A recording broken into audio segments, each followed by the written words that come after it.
The Lord be with you. And with your spirit. A reading from the Holy Gospel according to John. Glory to you, O Lord.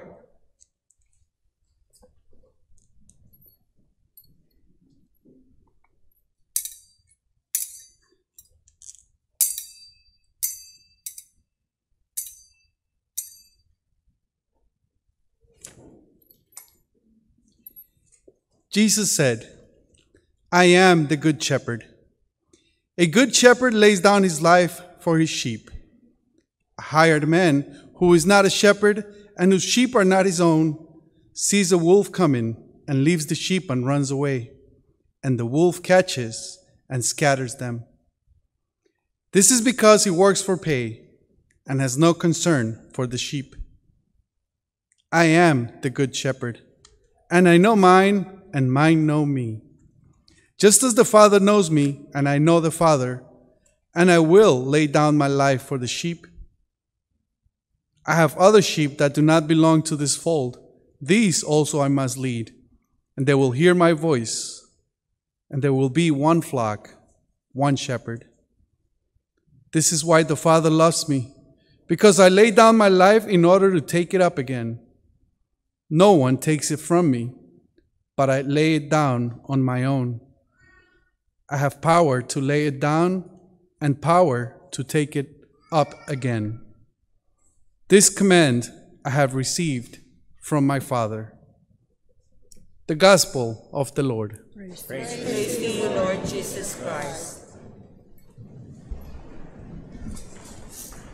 This fourth Sunday of Easter is Good Shepherd Sunday, and it's a great opportunity for us to talk about Good Shepherds. Opportunity to talk about the priesthood. When I was still an associate at Holy Family, the bishop entrusted me as an associate vocations director. And typically a diocese has one guy who's the full-time vocations director, and he goes from parish to parish throughout the year as his full-time job to teach the people about the priesthood and to encounter unmarried men who might be open to the call to the priesthood. We don't have enough priests to be able to afford a guy to do that job all year round. And so Father Josh, who is the pastor of Precious Blood and the head of campus ministry, is also the head of vocations. And I'm here as the pastor of St. Joseph's, and I help him with vocations and with campus. And there's another handful of priests who help us with our vocations team. St. Joseph's is in the same deanery, same area of the diocese as Holy Family by the way that the map is drawn up. And so St. Joseph's was next on my list before I came here to come and give a vocations mission. And so I figure what better time now that we're all coming back from pandemic and we have Good Shepherd Sunday.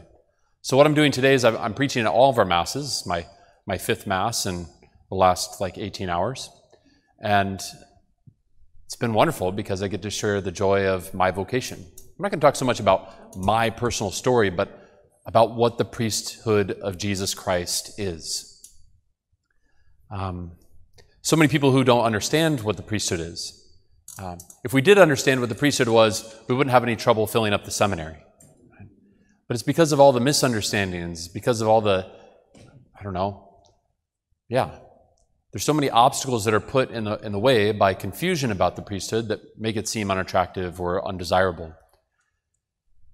First thing we need to understand is that there is one priesthood. It's the priesthood of Jesus Christ, our one true high priest. And that every priest participates in the priesthood of Jesus. That doesn't take away from my vocation. It elevates it. I don't have to create my own priesthood in my own image and likeness. I don't have to go out and save the world. I have the privilege of participating in the priesthood of Jesus, which, by the way, we all do by virtue of our baptism, the universal priesthood of all the baptized. And then in a particular way, from amongst the baptized are chosen certain men to participate in the ministerial priesthood of Jesus, celebrate Mass and the sacraments, to preach, teach, lead the people. There are 5 principal identities that characterize the heart of the priest. This is how we were formed to live our lives. Again, if these things are understood, you go, oh wow, the priesthood is a very, very wonderful and beautiful thing. I remember when I was a kid, I had plenty of misunderstandings. I just thought the priests were just kind of, losers who couldn't find much else to do. They couldn't find a wife. They believed in God. They liked the church. So they'll help out. I guess I could do that, Just work on Sundays, maybe Saturday here and there. Pretty easy life. I didn't know what that guy was talking about. Priest is first of all beloved son, and then chaste spouse and spiritual father, spiritual physician, head and shepherd. What's it mean to be a beloved son? Well, that's amongst all of the baptized, beloved sons and daughters, that the man first has to recognize himself as a son of the Father, has to know the love of God in his life, to be able to identify with his neediness and his inability to do the work of priesthood on his own strength. What's that look like in the life of a priest? It looks like the morning holy hour spent before the Holy Eucharist, where he draws his strength. It looks like opening up his breviary 5 times a day to pray the hours and to bask in the love of the Father so that he has something to offer to the people. It looks like his celebration of Mass and Holy Communion, again, being able to share those gifts then with the people. It's the virtue of spiritual poverty, right?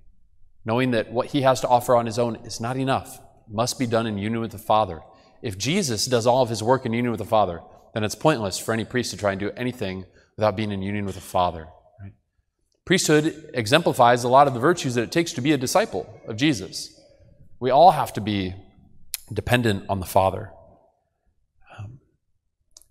Chaste spouse, so beloved son, chaste spouse, spiritual father. These two belong together because every man who's called to be a husband is called to be a father. Yes, there are husbands who don't have children, right? It's not to judge them or to say they're failures as husbands. Many people who, they've been pained by the inability to bear their own biological children. But nevertheless, every man's heart is built to be espoused, whether or not he has a wife. Every man's heart is built to be a father, to give of himself to those that he raises up, that he cares for, that he nurtures, that he strengthens. He's a good example for them. To be the heart of a spouse, right? To lay down his life for his bride. The priest is chaste spouse because he is in union with Christ, shares the bride of Christ as his own. Right? Ephesians 5, St. Paul talks about husbands.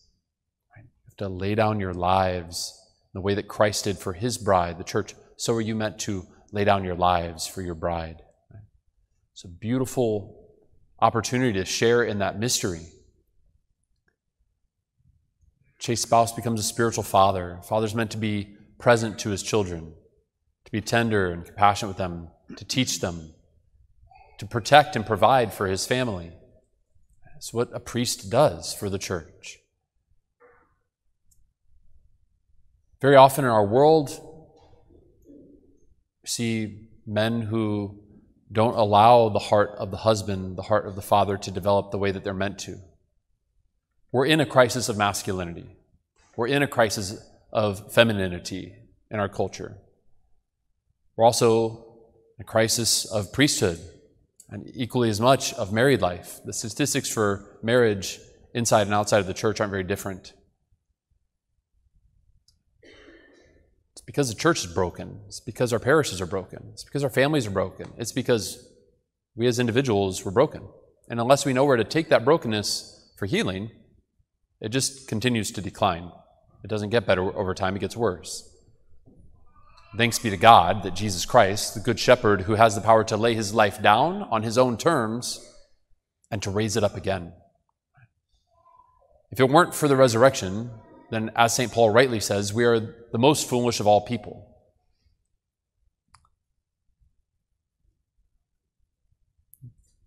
The chaste spouse lures his bride into the desert, gives the gift of himself in a sacrificial, self-emptying way, again, imitating the love of Jesus for the church. This is where celibacy comes in a beautiful way. Can't tell you the number of times the people have come up and said, Father, thanks for everything you're doing, it's great. We can't wait until the Pope wakes up and lets you guys get married. I don't want to be married. I want to be a priest. Is there some part of me that has always wanted to be married and to be a father? Yes, but that's what I'm doing. that's what I'm living already. And so when somebody says that, I know they immediately don't understand my vocation. They immediately aren't open to receiving the gift that I am giving. And so it hurts. I know it's just ignorance. I know it's just not understanding. And if you're not called to celibacy, then it doesn't make a whole lot of rational sense unless you ask a celibate about their life. So let me tell you. When I was first introduced to this idea, I said, wait a minute, I want a wife and I want children. So priesthood looks like an obstacle to that. I'm out. This conversation's over. But understand those desires of my heart could be met by being a spouse like Christ to the church, to being a spiritual father. That literally the billion Catholics in the world all call me father. That I would get to live out real, true fatherhood in every sense of the word except for biological generation. My life is good. It's beautiful. I wouldn't trade it for anything. There's something that the church innately understands about the priest when he's given himself in celibacy. The church knows that that priest belongs to them. That there's a possession there because the gift has been given. The man comes and lays his life down before the altar. He gives himself away. John Paul II tells us it is in giving of oneself to another that we learn who we really are. Right? Jesus shows us what this looks like. This is part of discipleship for all Christians. And for some of us, it looks like celibacy. For others, it looks like married life. So someone comes and says, oh man, Father, I hope that you'll be able to get married soon. If they did know what they were talking about, I think I'd be very insulted. Right? Because it'd be like if I didn't understand your marriage and I said, man, that fidelity thing, that looks really hard. I wish we'd relax on that sixth commandment thing just a little bit, you know. Let you go and have some fun on the side. I think it'd be better for your marriage. You'd be happier. I feel disgusting just talking about it. It's not at all what the vision of marriage is. But you know why that happens in marriage? And you know why our marriages and our families are broken? It's because we're all a bunch of selfish jerks sometimes. That's why. How many people in here are married? Come on, married people. Play along. Leave your hands in the air. Now, listen. If you think that marriage is really easy, leave your hands up. You got one back there. Good for you, man. He's got it easy. He's got it easy. Oh, we got another one. Those are the first two all day, so you guys hit the jackpot. Priesthood is not easy. Right? But people automatically go, oh, it'd be so much easier if they get married. Well, now I've got two really complicated things I got to deal with. I've got my bride and my children, and I've got like my bride and my children. This is a whole nother conversation, but y'all wouldn't be able to afford me if I had a wife and kids. Right? And if you think that married priests would bring more priests, then they'd bring more wives and children. So unless you're ready to give like 10 times as much as you're currently giving, forget about it, right? We have had married priests in our tradition, right? But the church in her wisdom over the ages said, many of our people are called to celibacy, and from them we will call priests. So the first call, before you can even get further into being a priest, is God calling me to this kind of marriage? The marriage of Christ and his church. What else does this look like in the life of a priest? It looks like baptism and Eucharist, preaching and pastoral counseling, marriage prep and weddings, and so on and so forth. It's why the priest is actually a pretty good marriage counselor. It's because he's living the same mystery, it just looks different. Beloved son, chaste spouse, spiritual father, spiritual physician. Priest is meant to help bind up the wounds of the flock, to accompany them through their difficulties, to be a heart that's willing to suffer with them, misericordia, the Latin word for mercy, to suffer with them, compassion, compassio is suffering with in the Latin. to intercede for them, to anoint them, to hear their confessions, to leave the 99, to pick up the one and put it on his shoulders and take it back to the flock, bring them back into reconciliation with God's family. It's a beautiful ministry. It's a beautiful life to live. People who I've never met in my whole life, because I wear a white collar on my black shirt, will come and find me in the airport and say, Father, I've been away from the church for 20 years, but I feel called to confess my sins to you today. Never seen me, never going to see me again. They'll tell me things that they've never told their spouse. It's real intimacy. It's real trust. And I might never see them again, but I'm doing what I'm doing because I want to see them in heaven for the rest of eternity. I might miss out on some of the long road of one-on-one intimacy through years and years and years and years, but I'm going to have lots of intimacy with lots of people, and I will have all of them for all eternity if my priesthood is fruitful, bears the fruit that it's meant to, the salvation of souls. It looks like prayers and funerals and confession, anointings, all the things I mentioned. Beloved son, chaste spouse, spiritual father, spiritual physician, head and shepherd. The priest stands in persona Christi, capitis ecclesiae, in the person of Christ, the head of the church. All of us members of the same body. The priest has got a label for which member of the body he is. He's the head. So that means he's got power and authority, which means he gets to lord it over everybody and be bossy and manipulative and controlling, right? That sounds attractive, doesn't it? Ugh, gag me. Right? It's meant to be a servant. Be head and shepherd. Right? Not someone who's driven like the hireling that we read about in the Gospel of the Good Shepherd, who, when the wolf comes, he runs away. But the Good Shepherd lays down his life for his sheep. That he knows that there's more joy in the sacrifice of the cross because it leads to the resurrection than in being like Judas and being a selfish jerk. Head and shepherd has to do with governing and administering the parish, being the head, being the leader. It's an intimidating thing to say, I am the spiritual leader of 2,000 families worth of Christians. It's a lot of responsibility. Father, that sounds hard. That would be what life is. If you have a pulse, life is hard. If you follow Jesus, life is hard. But if you follow Jesus, at least when you carry your cross, it leads to the resurrection. It's not hard for nothing. It's hard for something amazing. This looks like staff meetings, parish council, finance council. It looks like facilities and programs and all that. Helping manage a staff of people and all these things. Thanks be to God in our parish, right? So here I am, I'm one priest, and I've replaced 3 priests. The part of me that desires to be spiritual father, to be present to my spiritual children, to walk with them in good times and in bad, to help them when things all fall apart and to rejoice with them when everything's going great, is pained when, like, the list of those who are waiting for the meetings continues to pile up. Oh, I have so many hours a day. I'm not 3 priests, I'm only 1. And I have responsibility in vocations and on campus. So it's hard. I love being here.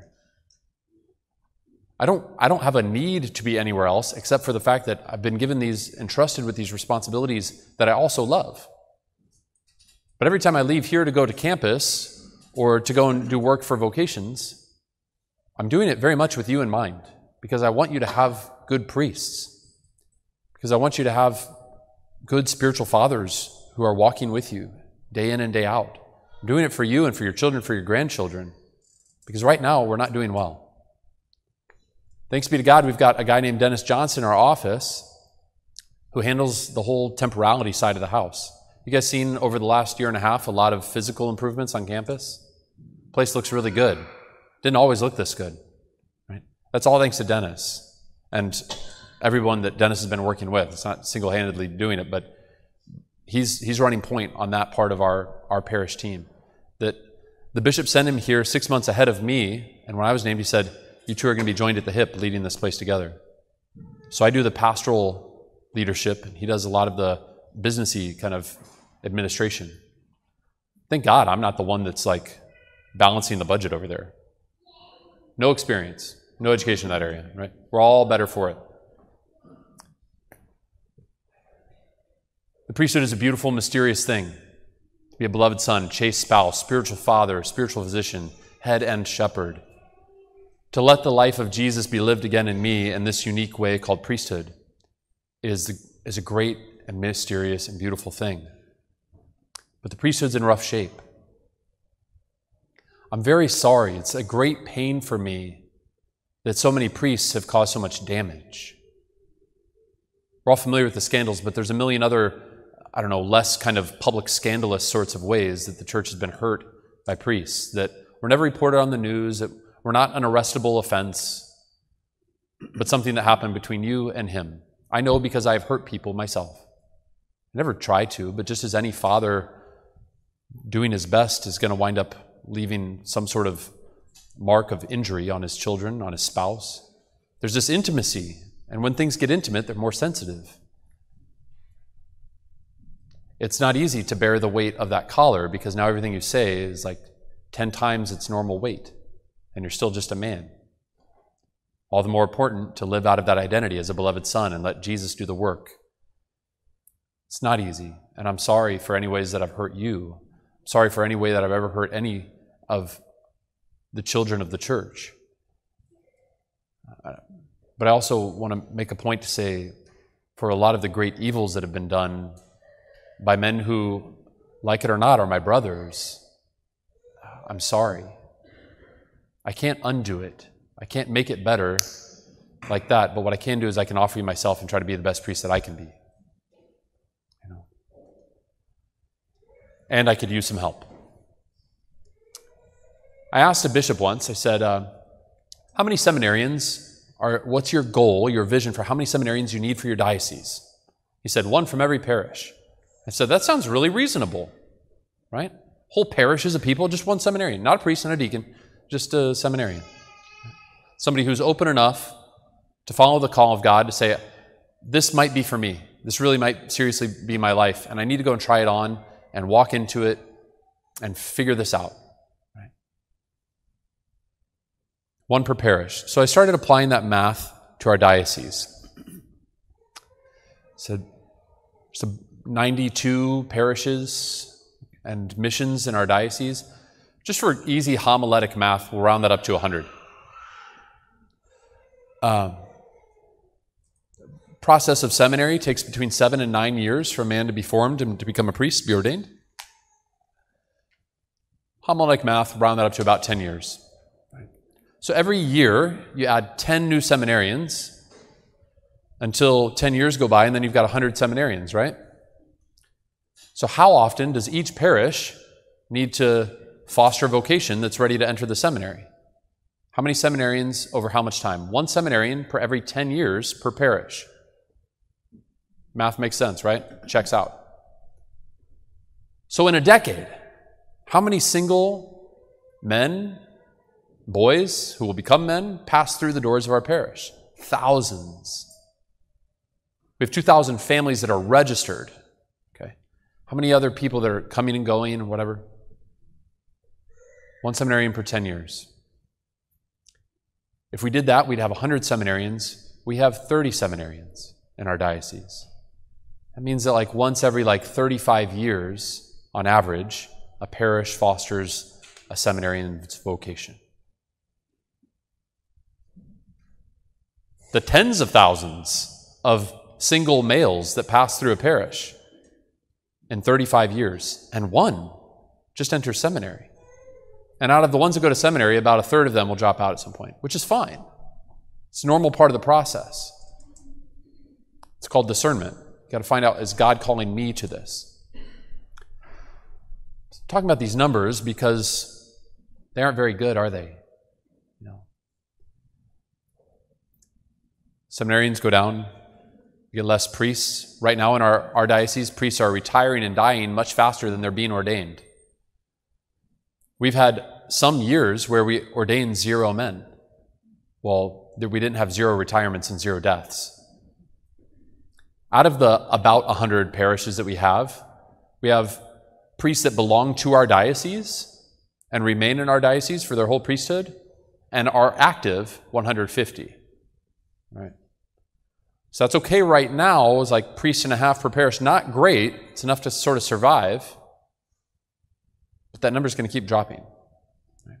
We do have some retired priests that help out. We do have priests from other dioceses that are here like missionaries. But that means that we are mission territory. That means somebody else's church is healthy and ours isn't. And so we have the blessing of being able to borrow their priest. Our church is broken. Our parishes are broken. Our families are broken. Our hearts are broken. Here's why I know. It's because vocations aren't themselves a goal. They're a fruit. Right? A healthy church, healthy parishes, healthy families, healthy disciples bear vocations. Vocations just happen. My goal is not to get all of the men into the seminary. My goal is for every single baptized Christian to present themselves to the Lord single-heartedly and to say, Jesus, what do you want to do with my life? I want to give it to you, and you can have whatever you want from me. That's what real discipleship looks like. St. Paul talks about life in Christ, not life sort of near Christ, not life knowing about Christ, not life sitting in the pews on Sundays and giving Jesus a little high five and then going back to doing my plans and my way and my thing. Be amazed at the number of guys that we talk to who are seriously open and discerning. And they get to the application process and they get even formally accepted by the diocese that's ready to invest tens of thousands, hundreds of thousands of dollars in their education and formation to become a priest. And one of their parents steps in and says, I refuse. They try to veto this young man's decision. They threaten with, I'll disown you. This isn't what your mother and I had planned for you. How hard I've been working to build this business and send you to get this degree from my alma mater so that you could come back and inherit all that I've built for you, so that our family legacy could live on in the community, so we could continue to employ this group of people, so we could continue to do good philanthropy and the whatever. That's a beautiful vision, by the way. If any of you are living that experience, I think there's a lot of good in that. But it's not better than God's plans if He wants to call your son to be a priest. For God so loved the world, He gave His only begotten Son so that we could be saved. All of you want to come and receive the Eucharist. All of you want to bring your children, some of your children that have wandered away, you want them to come back. Who's going to give them the Eucharist? Not all of your sons have to go to seminary. But if God puts it on your son's heart to be open, please encourage him. Please don't say, oh yeah, son, that's okay, but somebody else will do that. You don't need to be the priest. That's why we're at where we're at.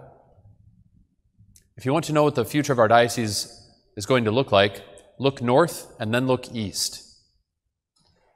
I just got back from a training in Chicago. I was at Mundelein Seminary with priests from all over the country, Institute for Priestly Formation, doing spiritual direction training. And my class of about 20 in this one room, amongst the other hundreds of priests that were there, first guy that stood up to introduce himself to the group says, hi, I'm Father Jared, I'm from Idaho, and I'm the pastor of 2 parishes. Wow, I know what it's like to have one parish and like some side jobs. That's a lot of work. Next guy stands up and says, hi, I'm Father Joe, and I'm from Pittsburgh, and I'm the pastor of 4 parishes. 4 parishes. It's like, man, that whole thing about I know mine and mine know me, he doesn't get to live that in the day-to-day life. Maybe with a few people, maybe with the parish staffs, parish staffs? Who wants to manage parish staffs? I kid you not. The next guy stood up. I'm Father Brock from Dubuque, Iowa. I'm the pastor of 6 parishes.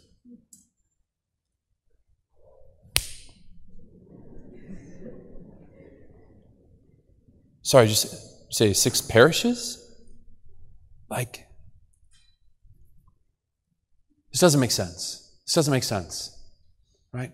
It's like trying to have 6 wives, right? Marriage is hard, right, guys? You want to handle 5 more of those? No? I don't. Right? I'm good. I'm good. Look east. In Europe, the church is rotting on the vine. Big, beautiful basilicas filled with pagan tourists who want to look at the artwork. Sunday Mass, barely anybody there. Why? Because in the West, in the first world, with all of our technology, we've grown soft. We want a life that is comfortable. And we've grown to be very self-centered. And we think that we're going to find out who we are and how great our life is by sitting in our Barca loungers and looking at our iPads. How's that going? Something has to change. There's a better life to be had. Christ doesn't want the church to survive. Christ wants the church to thrive. And the answer for that is life in Christ, transcended by the Sacred Heart of Jesus, letting him live his life again, steeped and immersed in the love and the mercy of Jesus always, at all times. Jesus, what do you want? We're accustomed with telling Jesus what we want. We've asked him for millions of things, but how often do we really, really, really get really, really real and say, Jesus, you've given me so much. What would you like for me to give to you? Lord, I'll give you my life. What would you have me do with it? Speak clearly and I'll follow you. Right?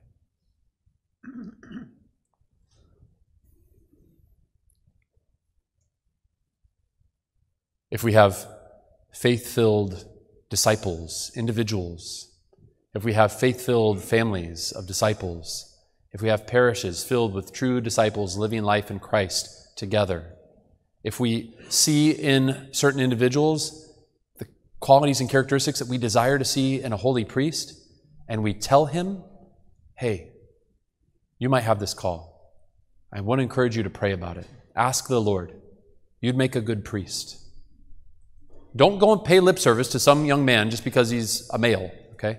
If you see it, encourage it. Right? If we do these things, if we just become who we are meant to be, then vocations will just happen. The fruit will be born. If the tree is healthy, it bears fruit, it flowers, it multiplies. Right? We don't have any hard work to do. We have a relationship that needs healing. Right? Jesus, your calling. Give us the grace to hear your voice. Give us the grace to be generous with you. Give us the grace to trust in your holy and perfect will.